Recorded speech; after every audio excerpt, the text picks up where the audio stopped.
യേശുവെ നന്ദി, യേശുവെ സ്തുതി. എൻ്റെ പേര് അനില. ഞാൻ വരുന്നത് കൊല്ലത്ത് നിന്നാണ്.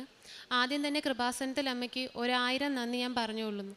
ഞാൻ ഉടമ്പടി എടുക്കാനുണ്ടായ സാഹചര്യം എന്താണെന്ന് വെച്ചാൽ, എൻ്റെ അമ്മയ്ക്ക് തൊണ്ടവേദന വന്നിട്ടുണ്ടായിരുന്നു. അപ്പം അത് ഹോസ്പിറ്റലിൽ കൊണ്ട് കാണിച്ചപ്പം ജസ്റ്റ് ഒരു ഇൻഫെക്ഷൻ ആണെന്ന് പറഞ്ഞ് അമ്മയ്ക്ക് ആൻറ്റിബയോട്ടിക് കൊടുത്തു. പക്ഷെ അത് കഴിച്ചിട്ടും അമ്മയ്ക്ക് മാറിയില്ല. മാറാഞ്ഞ് പിന്നെയും ഡോസ് കൂടി ആൻറ്റിബയോട്ടിക് കൊടുത്തുകൊണ്ടിരുന്നിട്ട് പോലും ആ തൊണ്ടവേദന പൂർണ്ണമായി മാറാതെ എൻ്റെ അമ്മയ്ക്ക് ഉമിനീരിറക്കാൻ പോലും പറ്റാത്ത അത്ര അവസ്ഥയിലായി.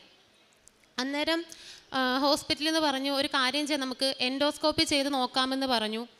അപ്പം ആ സമയത്ത് അതിനെക്കുറിച്ച് അറിയത്തില്ല. അപ്പം ശരിക്കും പേടിച്ചു, എന്ത് ചെയ്യുമെന്നറിയാതെ. അപ്പം ഞാൻ ജസ്റ്റ് ഗൂഗിൾ ചെയ്ത് നോക്കിയപ്പോൾ എൻഡോസ്കോപ്പി പല രോഗങ്ങൾക്ക് നടത്തുന്ന ടെസ്റ്റാണെന്ന് കണ്ടപ്പം ശരിക്കും പേടിച്ചു. ഞാൻ ഇതിനു മുമ്പ് കൃപാസനത്തിൽ വന്നിട്ട് പോലുമില്ല. എൻ്റെ അമ്മ വന്ന് ഉടമ്പടി എടുത്തിട്ടുണ്ട്, പക്ഷെ ഞാൻ ഇവിടെ വന്നിട്ട് പോലുമില്ല. പക്ഷെ ആ ഹോസ്പിറ്റലിൽ ഇരുന്ന് ഞാൻ അമ്മയെ വിളിച്ച് പ്രാർത്ഥിച്ചിട്ട് ഞാൻ പറഞ്ഞു, എൻ്റെ അമ്മയുടെ തൊണ്ടവേദന പൂർണ്ണമായി മാറ്റിക്കൊടുത്താൽ ഞാനിവിടെ വന്ന് ഉടമ്പടി എടുത്തേക്കാം എന്ന് ഞാൻ പ്രാർത്ഥിച്ചു. എന്ത് അത്ഭുതം നടന്നതെന്ന് എനിക്കറിയത്തില്ല. ആ ഹോസ്പിറ്റലുകാർ തന്നെ പറഞ്ഞു, അമ്മയ്ക്ക് എൻഡോസ്കോപ്പി ചെയ്യണ്ട, അത് മാറിയെന്ന് പറഞ്ഞു. ഇതുവരെ പിന്നെ എൻ്റെ അമ്മയ്ക്ക് ആ തൊണ്ടവേദന വരികയോ അല്ലെങ്കിൽ അങ്ങോട്ട് ഇൻഫെക്ഷൻ ഉണ്ടാവുകയോ എൻ്റെ അമ്മയ്ക്ക് വന്നിട്ടില്ല. അത് എനിക്ക് അമ്മ എൻ്റെ ജീവിതത്തിൽ തന്ന ഏറ്റവും വലിയൊരു അത്ഭുതമായിട്ടേ ഞാനത് എടുക്കുന്നത്. കാരണം എടുക്കണമെന്ന് പറഞ്ഞ ആൾക്കാർ തന്നെ അതെടുക്കണ്ടെന്ന് പറഞ്ഞ് അമ്മയുടെ അസുഖം മാറ്റിക്കൊടുത്തു. ഞാൻ എൻ്റെ രണ്ടാമത്തെ ഉടമ്പടി എടുത്ത ഭാഗമായിട്ടാണ് എൻ്റെ ഒരു സുഹൃത്ത് UK പോകാനായിട്ട് തയ്യാറെടുത്തുകൊണ്ടിരിക്കുന്ന സമയത്തായിരുന്നു ഞാൻ രണ്ടാമത്തെ ഉടമ്പടി എടുത്ത്. ഞാൻ അതിനകത്തൊരു നിയോഗം വെച്ചത്, അവന് പുറത്തേക്ക് പോകാനുള്ള എല്ലാം ശരിയാക്കി കൊടുക്കണമേ എന്ന് ഞാൻ വെച്ചു. ഞാൻ അമ്മയുടെ കാശുരൂപം വെച്ച് എല്ലാ ദിവസവും പ്രാർത്ഥിക്കുന്ന കൂട്ടത്തിൽ അവൻ്റെ കാര്യവും പ്രാർത്ഥിക്കുമായിരുന്നു, അവനെല്ലാം ശരിയാക്കി കൊടുക്കണം പോകാനുള്ളതെന്ന്. അവൻ ഇൻ്റർവ്യൂ അറ്റൻഡ് ചെയ്തു, ഫീസ് അടച്ചു. അപ്പോൾ യൂണിവേഴ്സിറ്റിയിൽ നിന്നുള്ള ക്യാസ് എന്ന് പറഞ്ഞൊരു പേപ്പറിന് വേണ്ടി അവൻ വെയിറ്റ് ചെയ്തിരിക്കുമായിരുന്നു. 1.5 മാസത്തോളം അവനത് വെയിറ്റ് ചെയ്തിരുന്നു. അങ്ങനെ ജനുവരി അവന് പോവേണ്ടുന്ന മാസം തന്നെ അവിടുന്ന് മെയിൽ വന്നിട്ട് അവൻ ആ ഇന്ത്യക്ക് കയറാൻ പറ്റില്ല, അവൻ അടുത്ത ഇന്ത്യക്ക് സെപ്റ്റംബറിലോട്ട് ഡിഫർ ആയെന്നും പറഞ്ഞ് അവന് മെയിൽ വന്നു. അവൻ എന്ത് ചെയ്യണമെന്ന് അറിയത്തില്ല. ആ സമയത്ത് ഞാൻ അത്രത്തോളം മാതാവിനെ വിളിച്ച് പ്രാർത്ഥിച്ചു, മാതാവേ അവനെ ശരിയാക്കി കൊടുക്കണേ.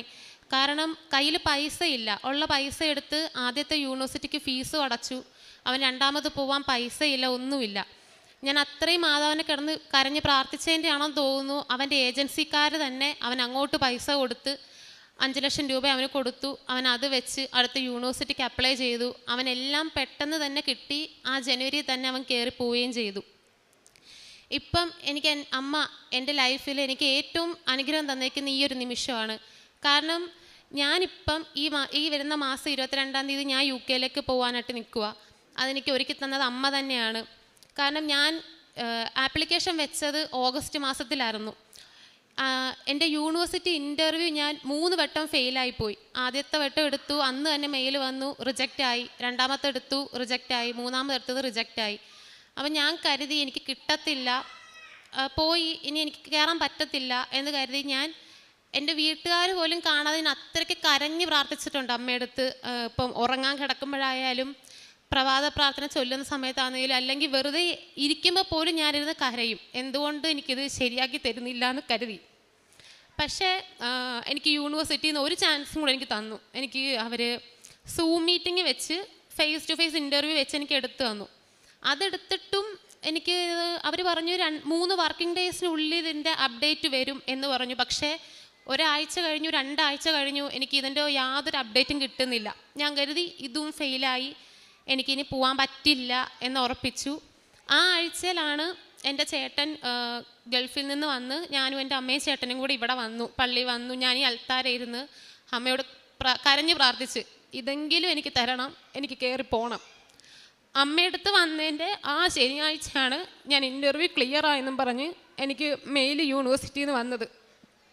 അത് കഴിഞ്ഞ് എനിക്കെല്ലാം പെട്ടെന്നായിരുന്നു. എനിക്ക് പെട്ടെന്ന് ക്യാസ് വന്നു, ഞാൻ ഫീസ് അടച്ചു, ഞാൻ വിസയ്ക്ക് വെച്ചു. വിസയ്ക്ക് വെച്ചപ്പോഴും എന്നെ പരീക്ഷിച്ചു. വിസയ്ക്ക് വെച്ച് ഞാൻ 2 ദിവസം കഴിഞ്ഞപ്പോൾ എനിക്ക് UKവിൽ നിന്ന് മെയിൽ വന്നു, എൻ്റെ ബാങ്ക് സ്റ്റേറ്റ്മെൻറ്റ് അവർക്ക് ഒന്നും കൂടെ വെരിഫൈ ചെയ്യണമെന്ന് പറഞ്ഞു. അന്നേരം ഞാൻ കരുതി മിക്കവാറും ഇത് റിജക്ഷനായി പോവും, വിസ കിട്ടത്തില്ല എന്ന് കരുതി. എന്നാലും ഞാൻ ഒന്നും കൂടെ എടുക്കാമെന്ന് കരുതി ഞാൻ അന്ന് തന്നെ കോട്ടയം ചങ്ങനാശ്ശേരിയിലാണ് എൻ്റെ ബാങ്ക്. അപ്പം ഞാൻ അവിടെ പോയി ഞാൻ സ്റ്റേറ്റ്മെൻറ്റ് എടുത്തു. ഞാൻ പിറ്റേന്ന് തന്നെ UKവിക്ക് ഞാൻ മെയിൽ അയച്ചു. അതിൻ്റെ 2 ദിവസം വർക്കിംഗ് ഡേ കഴിഞ്ഞപ്പം എനിക്കൊരു മെയിൽ വന്നു, വിസ സക്സസ്ഫുൾ ആയെന്നും പറഞ്ഞ്. അപ്പം ഞാൻ മാത്രമേ എൻ്റെ വീട്ടിലുണ്ടായിരുന്നുള്ളൂ, വേറെ ആരുമില്ലായിരുന്നു. എനിക്ക് എന്ത് ചെയ്യണമെന്നറിയത്തില്ല, സന്തോഷമാണോ കരച്ചിലാണോ. ഞാൻ ഓടി വീട്ടിൽ അമ്മയുടെയും ഈശോയുടെയും പടം ഇരിക്കുന്നിടത്ത് ചെന്നിട്ട് ഞാൻ നിന്ന് കരഞ്ഞു. ഒരുപാട് നന്ദിയുണ്ടെന്ന് പറഞ്ഞു, ഒരുപാട് കരഞ്ഞു. എന്തിനാ കരഞ്ഞേന്ന് എനിക്കറിയത്തില്ല, പക്ഷെ ഒരുപാട് ഞാൻ കരഞ്ഞു. കാരണം അത്രയ്ക്ക് ഞാൻ സ്ട്രഗിൾ ചെയ്തിട്ടുണ്ട്. ഒരു ഓഗസ്റ്റ് തൊട്ട് ഇപ്പം ഈ നിൽക്കുന്നിടം വരെ അത്രയ്ക്ക് ഞാൻ സ്ട്രഗിൾ ചെയ്തിട്ടുണ്ട് എനിക്ക് വിസ ഒന്ന് കിട്ടാൻ വേണ്ടിയിട്ട്. അതെനിക്ക് തന്നത് അമ്മ തന്നെയാണ്, വേറെ ആരുമല്ല. അതുകണക്ക് തന്നെ എനിക്ക് എന്തിൻ്റെ പേരിലാണ് എനിക്ക് വയറ്റ് വേദന വരുന്നതെന്ന് എനിക്ക് അറിയത്തില്ല. പക്ഷേ എനിക്ക് ഒരാഴ്ച 7 ദിവസം ഉണ്ട്, അതിൽ 3-4 ദിവസം എനിക്ക് ഈ ഒരു ഭാഗത്തായിട്ട് എനിക്ക് വയറ്റ് വേദന വരും. പക്ഷെ എന്തിൻ്റെ ആണെന്ന് എനിക്ക് അറിയത്തില്ല. പക്ഷെ ആ സമയത്ത് ഞാൻ വിശ്വാസപ്രമാണം ചൊല്ലി അമ്മയുടെ തേൻ കുടിക്കുമ്പം എനിക്ക് ആ വേദന മാറും. അത് എന്തുകൊണ്ടാണെന്ന് എനിക്കറിയത്തില്ല, എനിക്കത് മാറി കിട്ടാറുണ്ട്. അമ്മ എനിക്ക് അങ്ങനെ അത്ഭുതങ്ങൾ തരാറുണ്ട്, സൗഖ്യം തന്നിട്ടുണ്ട്. എനിക്ക് പോകാനുള്ള എല്ലാ കാര്യങ്ങളും എനിക്ക് ശരിയാക്കി തന്ന് ഈ മാസം 22-ന് അമ്മയുടെ അനുഗ്രഹം. കാരണം ഞാൻ ഇവിടുന്ന് കയറാൻ പോവുക, പഠിക്കാൻ പോവുകയാണ് UK-ലോട്ട്. ഒരുപാട് നന്ദിയുണ്ട് അമ്മയെടുത്ത്. എത്ര നന്ദി പറഞ്ഞാലും മതിയാവത്തില്ല. അത് കണക്ക് തന്നെ ഉടമ്പടി എടുത്തതിൻ്റെ ഭാഗമായിട്ട് എൻ്റെ വ്യക്തി ജീവിതത്തിൽ എനിക്ക് ഒരുപാട് മാറ്റങ്ങൾ വന്നിട്ടുണ്ട്. ഇതിപ്പോൾ എൻ്റെ അമ്മയ്ക്കത് മനസ്സിലാവും. കാരണം ഞാൻ അങ്ങനെ കറക്റ്റായിട്ട് പള്ളിയിൽ പോകുന്ന ഒരാളൊന്നും അല്ലായിരുന്നു. പക്ഷേ ഇതിന് ശേഷം ഞാൻ എല്ലാ ആഴ്ചയിലും പള്ളിയിൽ പോവും. എനിക്ക് ദിവ്യപൂജയ്ക്ക് പോകാൻ പറ്റത്തില്ല, കാരണം PGക്ക് പഠിച്ചുകൊണ്ടിരുന്ന സമയമായതുകൊണ്ട് എനിക്ക് 7 മണിക്ക് വീട്ടിൽ നിന്ന് ഇറങ്ങണം കോളേജിൽ എത്താൻ. അപ്പോൾ അതിന് പോകാൻ പറ്റത്തില്ല. പക്ഷേ എല്ലാ ഞായറാഴ്ച ഞാൻ പള്ളിയിൽ പോയി തുടങ്ങി. ഞാൻ കുമ്പസരിച്ച് തുടങ്ങി, 2-3 ആഴ്ച കൂടുമ്പോൾ കുമ്പസരിച്ച് തുടങ്ങി. അത് കണക്ക് തന്നെ ഞങ്ങളുടെ കൊല്ലത്തൊരു പള്ളിയുണ്ട്, കൈകെട്ടി ഈശോ എന്ന് പറയുന്നത്. അവിടെ ചെല്ലുമ്പോൾ നമുക്ക് ഒരുപാട് ഭിക്ഷാടനക്കാർ അവിടെ നിന്ന് ഇരിക്കുന്ന കാണാം. ഞാൻ എല്ലാ ആഴ്ചയിലും അവർക്ക് പൊതിച്ചോറ് കൊടുക്കാൻ തുടങ്ങി, കൊണ്ടുപോയി. ഒന്നെങ്കിൽ ഞാൻ തന്നെ വീട്ടിൽ ചെയ്ത് കൊണ്ടു കൊടുക്കും, അല്ലെങ്കിൽ ഞാൻ കടയിൽ നിന്ന് വാങ്ങിച്ച് അവർക്ക് കൊണ്ടു കൊടുത്തു തുടങ്ങി. അത് കണക്ക് തന്നെ സന്ധ്യാപ്രാർത്ഥന എല്ലാ ദിവസവും വൈകുന്നേരം ചൊല്ലി തുടങ്ങി. പറ്റുന്ന ദിവസങ്ങളെല്ലാം ഞാൻ പള്ളിയിൽ പോയി തുടങ്ങി. ഇതൊക്കെ എനിക്ക് ഉടമ്പടി എടുത്തതിലൂടെ കിട്ടിയ മാറ്റങ്ങളാണ്. ഒരുപാട് നന്ദി അമ്മയ്ക്കും ദേവകുമാരനും. യെശയ്യാ പ്രവാചകന്റെ പുസ്തകം 26:4 കർത്താവിൽ എന്നേക്കും ആശ്രയിക്കുവിൻ, ദൈവമായ കർത്താവ് ശാശ്വതമായ അഭയശിലയാണ്. അനില എന്ന ഈ മകൾ പരിശുദ്ധ കൃപാസന മാതാവിൻ്റെ സന്നിധിയിൽ ആനന്ദ കണ്ണീരോടുകൂടി ജീവിതത്തിൽ ലഭിച്ച എല്ലാ നന്മകളെയും സാക്ഷ്യപ്പെടുത്തുകയാണ്. മകൾ പറയുന്നുണ്ട്, ഉടമ്പടി വ്യക്തിപരമായി എടുക്കുന്നതിന് മുമ്പ്, കൃപാസനത്തിൽ ആദ്യമായി വരുന്നതിന് മുമ്പ് അമ്മയ്ക്കുണ്ടായ ഒരു രോഗാവസ്ഥയിലും ആ രോഗം വളരെ കലശലായി മാറുന്നു എന്ന സൂചന കുടുംബത്തിന് കൈമാറിക്കൊണ്ട് ഡോക്ടർമാർ ഗൗരവമുള്ള പരിശോധനകളിലേക്ക് പ്രവേശിക്കുന്ന ദിവസങ്ങളിലാണ് മകൾ ആദ്യമായി കൃപാസന മാതാവിനെ വിളിച്ച് നിലവിളിയോടെ പ്രാർത്ഥിക്കുന്നത്. അമ്മയുടെ തൊണ്ടയുടെ അസുഖം പൂർണ്ണമായി സൗഖ്യപ്പെടുത്തിയാൽ ഇവിടെ വന്ന ഉടമ്പടി എടുത്ത് അമ്മ മാതാവിൻ്റെ മകളായി ജീവിച്ചു തുടങ്ങുമെന്ന വാക്ക് കൊടുത്തുകൊണ്ടാണ് മകൾ ആ ദിവസങ്ങളിലൊക്കെയും കൃപാസനം അമ്മയുടെ തിരുനടയിൽ പ്രാർത്ഥിച്ചതെന്ന് മകൾ സൂചിപ്പിക്കുന്നുണ്ട്. ഏത് ആശുപത്രിയും ഏത് ഡോക്ടറുമാണോ തുടർ പരിശോധനകൾക്ക് വേണ്ടി നിർദ്ദേശിച്ചത്, അവർ തന്നെ അടുത്ത തവണ ചെല്ലുമ്പോൾ ഒന്നും വേണ്ട, തൊണ്ടയിലെ ആ രോഗാവസ്ഥ മുഴുവനും സൗഖ്യപ്പെട്ടിരിക്കുന്നുവെന്ന് മകളോടും കുടുംബത്തോടും പറയുമ്പോഴാണ് വളരെ നന്ദിയോടും സ്നേഹത്തോടും കൂടി തിരുനടയിലെത്തി മകള് ഉടമ്പടി എടുത്ത് ജീവിക്കുന്നത്. അത് തന്നെ മകൾക്ക് അമ്മ മാതാവിനോടുള്ള ഒരു സ്നേഹത്തിൻ്റെയും വിശ്വസ്തതയുടെയും അടയാളമാണ്. വേണമെങ്കിൽ ആദ്യത്തെ ആ ഒരു അനുഗ്രഹം ലഭിച്ചപ്പോൾ കുഴപ്പമില്ലെന്ന് കരുതി വേണമെങ്കിൽ വരാതിരിക്കാമായിരുന്നു. വീട്ടിൽ അമ്മ ഉടമ്പടി എടുത്തിട്ടുണ്ടല്ലോ എന്ന് കരുതി ആ പ്രാർത്ഥന തുടരാമായിരുന്നു. അത് രണ്ടും ചെയ്യാതെ മകൾ നേരിട്ട് മകൾക്ക് വേണ്ടി ഉടമ്പടി എടുത്ത് ജീവിക്കുവാൻ കാണിച്ച ആ മനസ്സ്, അത് അമ്മ മാതാവിനോടുള്ള വിശ്വസ്തതയുടെ, സ്നേഹത്തിൻ്റെ, ശരണപ്പെടലിൻ്റെ അടയാളമാണ്. രണ്ടാമത് മകൾ പറയുന്നുണ്ട്, മറ്റൊരു വ്യക്തിക്ക് വേണ്ടിയാണ് ഉടമ്പടിയിൽ ആദ്യം പ്രാർത്ഥിച്ചത്. അതും ശരിക്കും നമ്മൾ ഉടമ്പടിയുടെ സാക്ഷ്യങ്ങൾ കേൾക്കുമ്പോൾ ഒരു കൗതുകവും അത്ഭുതവും ലഭിക്കുന്ന കാര്യമാണ്. മറ്റൊരു വ്യക്തി വിദേശത്ത് പോകുവാൻ വേണ്ടി ആഗ്രഹിച്ചു നിൽക്കുമ്പോൾ ആ വ്യക്തി എങ്ങനെയും പോകുന്നതിന് വേണ്ടി, തടസ്സങ്ങൾ മാറുന്നതിന് വേണ്ടി നിരന്തരം ഉടമ്പടിയുടെ ജീവിതം നന്നായി മുന്നോട്ട് കൊണ്ടുപോയിക്കൊണ്ട് ആ വ്യക്തിയുടെ നിയോഗത്തെ സമർപ്പിച്ച് പ്രാർത്ഥിച്ചു കൊണ്ടിരിക്കുക. തനിക്ക് തന്നെ ആവശ്യങ്ങൾ പലതുള്ളപ്പോഴും അതിലും പ്രാധാന്യം മറ്റൊരാൾ ഇപ്പോൾ അറിയാവുന്ന ഒരാൾ മറ്റൊരു കാര്യത്തിന് വേണ്ടി നിൽക്കുമ്പോൾ അതിനുവേണ്ടി ജീവിതത്തെ, ആ നിയോഗത്തെ, പ്രാർത്ഥനകളെ സമർപ്പിച്ചു കൊണ്ടിരിക്കുക. അതും അനുഗ്രഹിക്കപ്പെടുമ്പോൾ അർത്ഥമാവുക മകളുടെ ഉടമ്പടി ജീവിതത്തിന് അമ്മ മാതാവ് വഴി ഈശോയുടെ അരികിൽ മതിപ്പുള്ളതായി മാറുന്നു എന്ന് തന്നെയാണ്. മൂന്നാമത് മകൾ പറയുന്നത് അവളുടെ വിദേശത്തേക്കുള്ള പഠനവും യാത്രയും കുറിച്ചാണ്. മെറിറ്റ് ഏതാണ്ട് 0 പോകുന്നുവെന്ന് അവൾ പറയുന്നുണ്ട്. 3 തവണയും പരാജയപ്പെടുന്നു.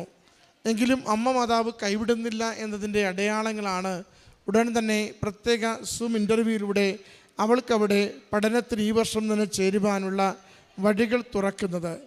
പിന്നീടും പ്രതിസന്ധികളിലൂടെ മകളെ ഒന്ന് പരീക്ഷിക്കുന്നുണ്ട്. നമ്മൾ 1 പത്രോസിൻ്റെ 1:7 നമ്മൾ കാണുന്നുണ്ടല്ലോ, അല്പകാലത്തെ